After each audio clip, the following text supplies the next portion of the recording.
It's time for Around the Ozarks News, brought to you by the Springfield Greene County Park Board, Blue Current, and Thompson Sales. Here are your hosts, Ethan and Sarah Foreheads. Hey, just Sarah Foreheads today. Ethan is off, so I'm flying solo. He will be back tomorrow morning. Lots of news to tell you about today, and perhaps this first story, you might have heard about it over the weekend, but I find it highly fascinating. The nation of China owes the state of Missouri $24 billion.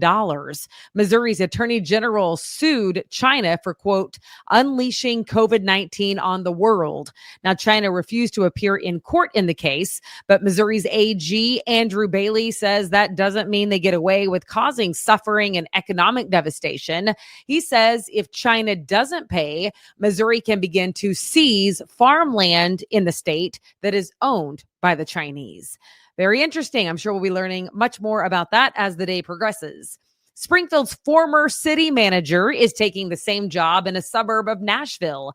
Jason Gage will start in Brentwood, Tennessee on April 28th. He was voted in unanimously there as one of 5 finalists for the job. He left the city manager job here in town back in January. He got a separation agreement from the city of Springfield for more than $400,000, by the way. Tonight, Springfield City Council will discuss raising the Jefferson Avenue footbridge. BNSF Railway operates some tracks underneath the bridge, and they say it would be beneficial to raise it so they can do some better maintenance on the tracks there.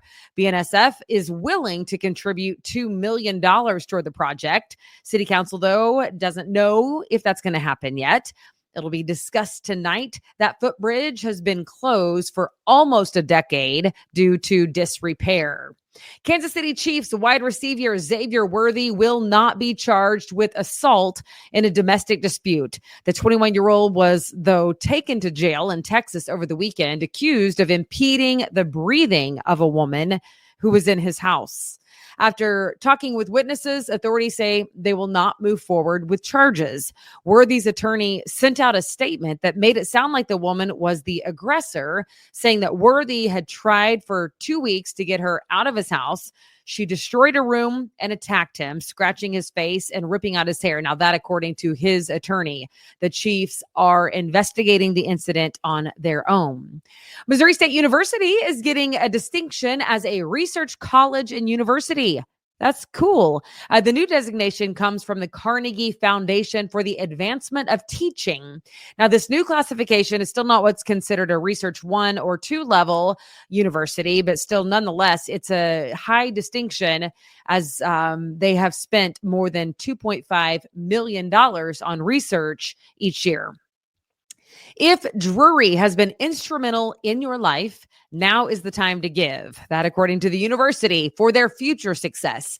Why? Because right now, some members of the O'Reilly family and the Wooten family have made a pledge to Drury, and they are matching up to $1.5 million worth of donations that are given from now through the end of May.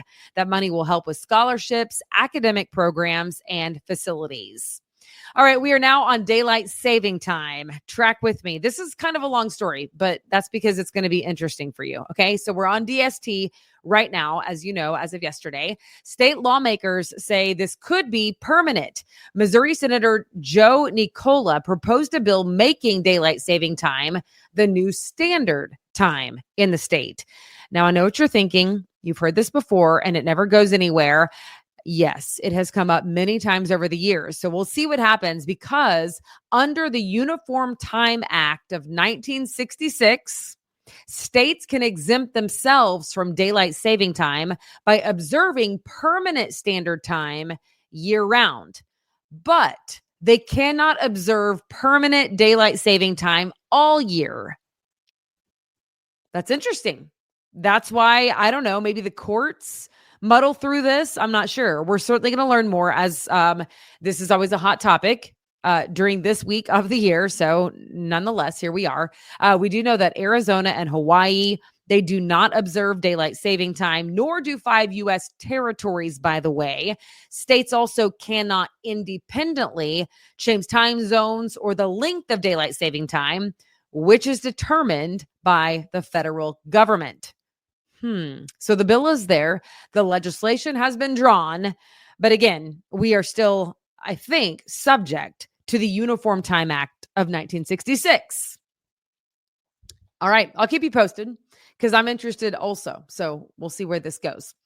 Okay, moving on. No word yet on the fate of Springfield's location, but the Red Robin restaurant, it's hard to say, Red Robin restaurant could be closing down. We'll see. They're closing 70 restaurants across the country. That burger chain lost about $77 million last year, much worse than the $21 million that they lost in 2023. As it turns out, it's not sustainable. So now they are closing a bunch of them. They have about 500 locations across the U.S. and Canada. Starting this week, the major project to expand I-44 into 3 lanes in each direction through Springfield is underway. If you're on I-44 right now, keep your eyes on the road. I know it might be frustrating, but it's going to be great eventually. In 2 years. That's how long it's going to take. About 2 years for that expansion. They're widening I-44 to 6 lanes total between West Bypass and Highway 65. So there's going to be some slowdowns, some lane closures at times, but much of the work, the heavy lifting work at least, will be done overnight to cut down on traffic problems. All right, congratulations to the Lady Bears. The Missouri State basketball team won a share of the Missouri Valley Conference regular season championship over the weekend. They beat Bradley on Saturday afternoon at Great Southern Bank Arena.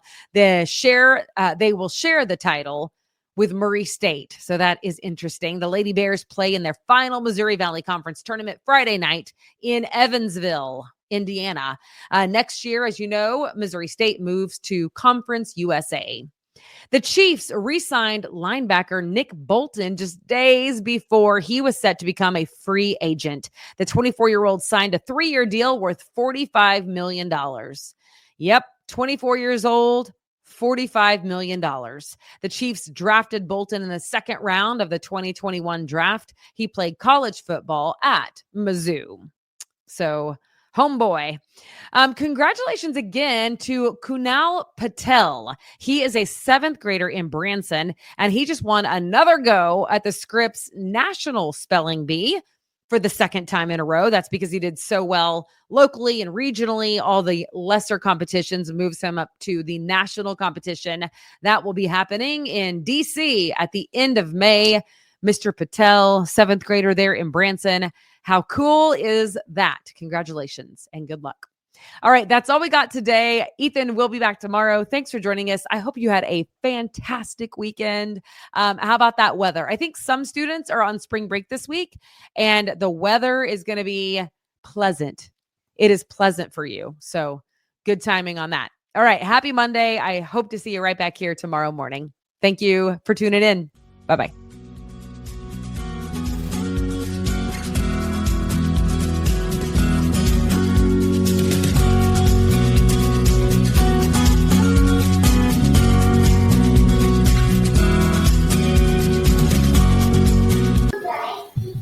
It's time for Around the Ozarks Wake Up Weather, sponsored by John's Heating and Air, Command Family Medicine, and Taylor Grubaugh Chevrolet. Here's your host, meteorologist Abby Dyer. Good morning, everybody. Temperatures this morning are above freezing. We've got numbers starting out in the mid-30s, and it is going to be just a beautiful Chamber of Commerce day in the Ozarks. It's a great way to start the work week, and I have great news for you. It's going to be a beautiful week in the Ozarks with temperatures above average each and every day this week. It will be spring fever in full effect this week with a whole lot of 70s on my extended forecast. I think you're going to like it. We make it to the 70s today, and we're going to see a whole lot of sunshine across the Ozarks today. Well above normal temperatures are expected, and that's going to be the case all week long, really, across the Ozarks. Not a whole lot happening here in the center part of the country, and I'm expecting it to stay pretty quiet through most of the day today. Really, all we have to speak of is a little light breeze. I have winds today that are going to be out of the southwest, 5 to 10 miles an hour, maybe gusting as high as 15, but it's not going to be overly windy either. Really just a nice day across the Ozarks, and it's a nice way to kick off the new week, isn't it? All the activity today down in the southeast, rain showers from portions of Alabama back through Georgia, all the way through the Carolinas and portions of Florida. And that's really the most active active weather in the country across the area today. Elevated fire weather conditions do exist this afternoon, so I want to mention that at least. It's not the best choice for any burning or anything like that. Elevated fire weather conditions are a combination of course, dry ground, but also a breeze as well as very low relative humidity. And we kind of have all of those factors setting up across the Ozarks as we head through the course of the afternoon today. So fires, they can spread very rapidly in conditions like this. It's something to be aware of. Avoid activities that cause open flames or sparks, and you'll be good to go across the region today. I have rain chances that move back into the area by the middle of the week, and there could be a thunderstorm or two with that. That's going to arrive by Wednesday, but at this point, it's looking scattered at best. I don't have a whole lot in the way of heavy rain for the region or anything that is overly widespread. I think it'll just be a couple of scattered showers and thunderstorms, non-severe for Wednesday. And then I think we're going to have to watch the end of this forecast period, probably the end of the work week into the weekend. I see some signal for additional chances at showers and thunderstorms. At this point, though, it's a little bit far out to start to try and detail risks with that. Just want to let you know that there could be some thunderstorm activity and maybe even some strong ones as we head into Friday. Nothing but sunshine, though, today across the Ozarks. I have 70 for Springfield, but there may be folks down in Branson that see numbers closer to 75 degrees. We will see temperatures even warmer on Tuesday. Mid-70s in the forecast on Tuesday. Another sunny day, great for getting outdoors. And then by Wednesday, we'll hold on to that small chance for some scattered showers and thunderstorms. That chance for rain, though, by midweek does not cool us off. I've got 70s for highs still on Wednesday and Thursday, and low temperatures will stay incredibly warm here with lows in the 40s and 50s. That's going to be true tonight, lasting all the way through the weekend. Around the country, what's making headlines is that chance for showers and thunderstorms that I mentioned for the southeast. Flash flooding possible for portions of Florida with 2 to 4 inches of rainfall expected there today. We've also got some gusty winds for the Dakotas and Minnesota today, and much above average temperatures really for the northern tier states in the country. So everybody's getting a little spring fever. It's not just us in the Ozarks and the Midwest. We are seeing above average numbers across much of the country. All right, it's time for that true or false brain twister trivia question for the day. You can see a rainbow at noon. Do you think that is true or false? Well, it seems like you should be able to see one any time of the day, especially when it's sunny outside, but it's actually false. The closer to sunset, the more a rainbow is visible. If it is near noon, we really cannot view much of a rainbow because the sun is directly overhead. And what you need is that scattering to occur through the water droplets in the air to make that visible. So B, false is the answer. All right, here's the question that I'll leave you with for tomorrow morning. What is the distance between the tops of light waves called? Do you think that's A, the reflection, B, the refraction, C, wavelengths, or D, white light? You can let me know your guess. That's at aroundtheozarks.com. Thank you so much for starting off your Monday with me here at Around the Ozarks Wake Up Weather. It is going to be a beautiful day. All you need today, light jacket and a pair of sunglasses. That's going to get you through the rest of the day and really most of the week this week. Thanks so much to our sponsors, John's Heating and Air, Command Family Medicine, and Taylor Grubaugh Chevrolet. I'll chat with you again first thing tomorrow morning.